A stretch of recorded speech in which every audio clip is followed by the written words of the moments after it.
Chelsea are on the verge of signing German wonder kid Kai Havertz. In fact, whilst you're watching this, it may already be done. So, I thought with Nico from our Onefootball German channel, we'd get the lowdown on Chelsea's brand new man. There's a lot to discuss here. There's some big decisions for Frank Lampard, but we'll take it back to the start. A big transfer fee. How has he just become to be worth it? I actually think there's no way around him being worth it in the end.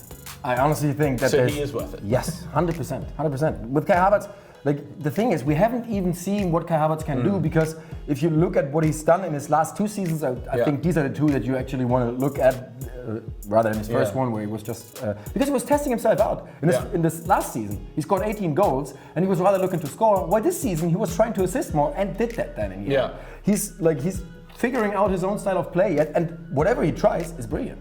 So I think, with a few stats from the trusty iPad. Yes. A few more goals last season, and this season quite a few more assists. Yeah. Is that because of the way Leverkusen play? Like, what's he doing at Leverkusen then? How has he changed? Because I think you told me he switched into central midfield last season. Exactly. So the thing, like I just said, with Kai Havertz, while he's trying to find himself, so was Leverkusen trying to figure out where he suits him best. Kai Havertz can play any position from central midfield to central forward. Yeah. There's like nothing he can't play. Maybe the left wing is not a strong suit.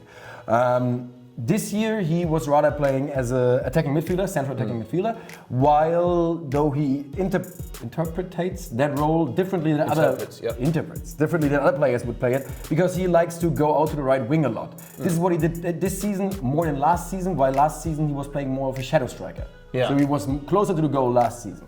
This season though, he likes to go out to the right wing and then play like actually a bit like Ian Robben, like an inverted winger, cuts in, but then he doesn't, instead of scoring, then he this season was looking a lot for his teammates.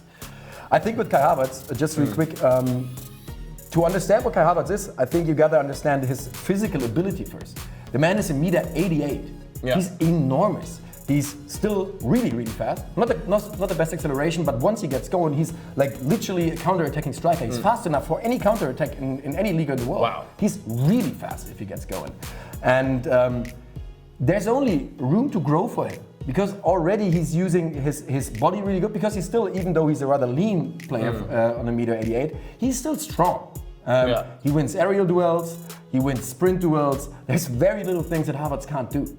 And I think for Chelsea, the main question is going to be, where does he fit in the system? Yeah, this is the main thing. So, for me, there's a good chance that his versatility, just like you mentioned, is such a key factor. Yeah. This is what I'm thinking, because right now, I can't even put my finger on where Lampard plays the next season.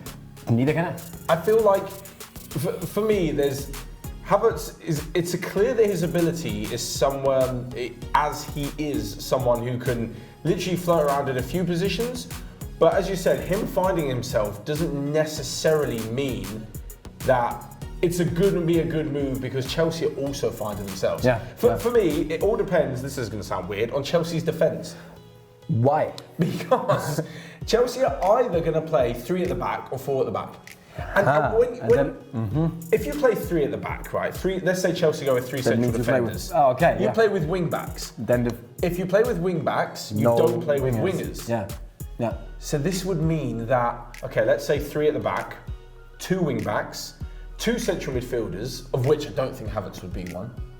No, he would rather play one. That gives him one of 3 positions. Inside right, which I feel like Hakim Ziyech, that's his role. Inside left, which I think Timo Werner would probably play. Probably. Who's playing up front? Tammy Abraham. Okay, Tammy. Because then Timo Werner would play up front by himself. But also that position is not fought for.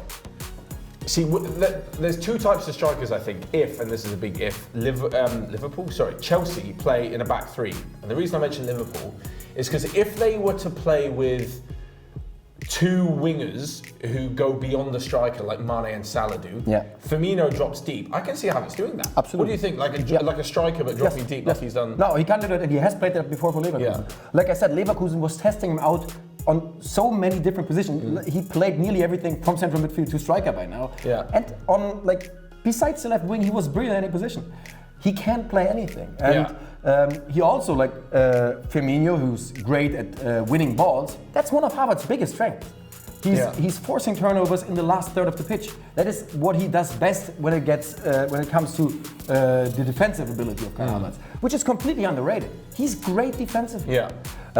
Also, he's just super smart with his defensive positioning. He intercepts so many passes, and that was for Leverkusen, who tried to play super direct, super fast-paced under Peter Bosz. What's the Bosz style of football?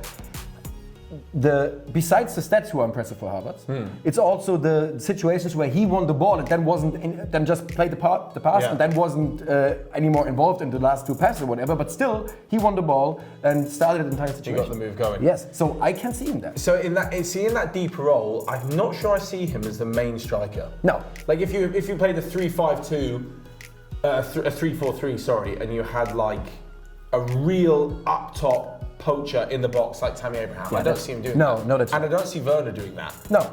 And so if they're going to make such a big move for him, this leads me to the other situation where Chelsea play a 4. Chelsea play a back 4. Strikers?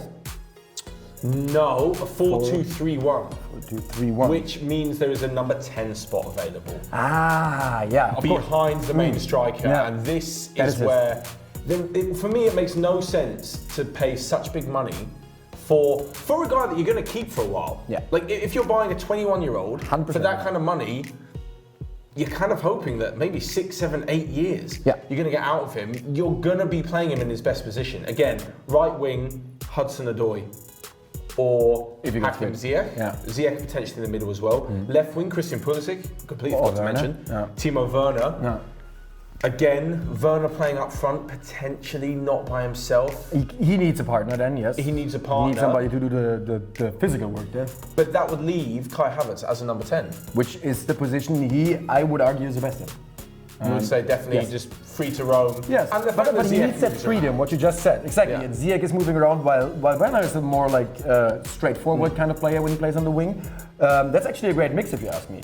Ziyech and Harvertz could just be switching positions. Ziyech can play as number 10, Harvertz can play on the wing. They can be super fluid, which makes it incredibly hard to defend. And if Harvertz gets into a position, and with this Chelsea team and this great attacking squad they got there, if they can bring Harvertz in a position where he has like a bit of room to get going, that's when he really blooms. Because his dribbling is a bit weird, but super effective. Because it's not He doesn't strike me as like a silky, Exactly. It's not this like 5-star FIFA dribbler. He's rather a super smart dribbler that does it with perfect timing and positioning rather than just pure skill. So sometimes you see him. I recommend everybody. You should probably find that the goal he scored versus Freiburg. That's probably somewhere on YouTube. He scored a great goal versus Freiburg where he was dribbling past the entire defense, and you looked at it and he was like, how did he do that? It's just like, and then he ended up at the ball again. Yeah. But he has done that for so long and so often now that you got to give it to him. It's a bit like Thomas Müller. Apparently that's how he does it, and it works. So as a number 10, that's. The last one I'm going to throw to you, and to you guys as well, of course. Let us know where you think Havertz will fit in best and who he's going to replace. I'm going to throw a name out there. I think, what about a midfield 3? With? So this is much like, as I mentioned before, Liverpool do, a 4-3-3. So the two wide players in Ziyech and Werner are going beyond Tammy Abraham, Olivier Giroud. Yeah. And Havertz is basically the most attacking of a number 8. Okay. Kind of like Mason Mount was this season. So you have, there's loads of players. So Ruben Loftus-Cheek is coming back, but the main 3 of Kante, Jorginho and Kovacic, then obviously Loftus-Cheek coming back, Billy Gilmore's come through, a really good central midfielder. Would Kai Havertz be someone like who's a little bit deeper in the number 8 role, then joins? He can play that and he has played that.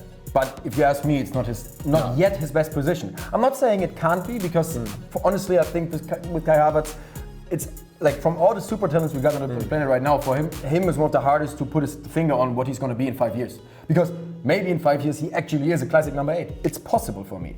But I think at the moment, I think this is the position that he will be good in. But also it takes a bit of a strength away because he has to be more in the defensive part included, while his style of defense, like I said, is very good, but it's not the classic number 8 workload he does. It's more of a smart defending style, super hype, pressing player, definitely. Yeah. So he can do that, I guess. But if I was Lampard, I would try to play him rather up front, a bit further up front. Bit further up front. Yeah, like a number 10. Number 10. The number 10 is perfect. It's just something not so much we've seen this season. Yeah. I mean, the thing though is with Harvertz, we talked about it, he can't play anything. Yeah. He's one of these players, you just put him somewhere, he's going to do something good for you, you know? Like, maybe not a centre back, but just bring him in and he's going to be all right. Yeah. Sure, I think you want this move because for the German national team, the whole him and Werner playing week in, week out. Absolutely. Unbelievable. Also, I was thinking about where I want Harvertz to go for a year now, and Chelsea was never on the radar, let's be honest. Yeah. It was like United, Liverpool, Real Madrid, Barcelona obviously. By the way, if it was just for a style of play, I would think that Barcelona and City would be great for him because he also has this insane passing ability. But now with what Chelsea is building right now, I swear to God, I can't wait. Yeah. I can't wait. It's going to be great. I'm actually kind of worried. Yeah. So it'll be so good. I just hope that he, so far, his career went like this. The entire time, up. Yeah. We don't know how he copes with a dip. So, the Premier League wouldn't be the first player to take a dip when he joins the league, right? True. The so-called Sebastian Haller phenomenon. So, I just hope that he has a good start. The thing is, I'm going to go ahead and say he's going to replace Mason Mount as Chelsea's prime attacking midfielder. But Lampard must have a trick up his sleeve. He must know, because Chelsea are so stacked with talent. Pedro's left. Willian looks to be on his way out as well. But even so, they've still got a ridiculous amount of quality. But they also have, what they clearly looked at this summer was versatile players, right? Yeah, they're all super versatile. Yeah. So I just think they will find a way, and maybe very few teams actually manage it over the history of football to play super versatile in the end. Normally they end up at their positions, like nobody is like super fluent, like Barca was at some point, for example. But if they can manage to do that, and they have Ziyech, Werner, Tammy and Kai Havertz just like floating around the pitch and like helping each other, that could be amazing. And there's also the case of they're in the Champions League now. So they need a big squad. They need a big squad. They need the squad depth. They need a versatility. Because honestly, I can see them switching between 3 defenders and 4 defenders. Yes, why not? And then it gives far more freedom up front. Yeah, I think so too. And the only question is, do they have the wingbacks to play that system over? That's another issue. That's another position they're probably going to strengthen in. Robin Gosens. That's the thing though, right? At the moment everybody tries to play with wingbacks. There are not so many great wingbacks at the planet. Like we need more wingbacks. And I'm not so sure Reece James is a full-on wingback. I think he's more of a right back. Yeah, it is possible. We'll wait and see. Anyway, that is the lowdown then on Kai Havertz at Chelsea. I think it's going to be a damn good signing. I've almost taught myself into panicking now. Yeah. I'm completely panicked already. Anyway, let us know what you guys think. So, who will Havertz be replacing at Chelsea? In the starting 11, is he going to be more of a squad player? Where is he going to play? Let us know your thoughts and tactics on Chelsea next season as well. Thank you so much to Nico, as always, for joining us with the Havertz info. Smash the like button, as always. Let us know your thoughts. Check out the other videos somewhere around here. And until next time, we will see you guys later.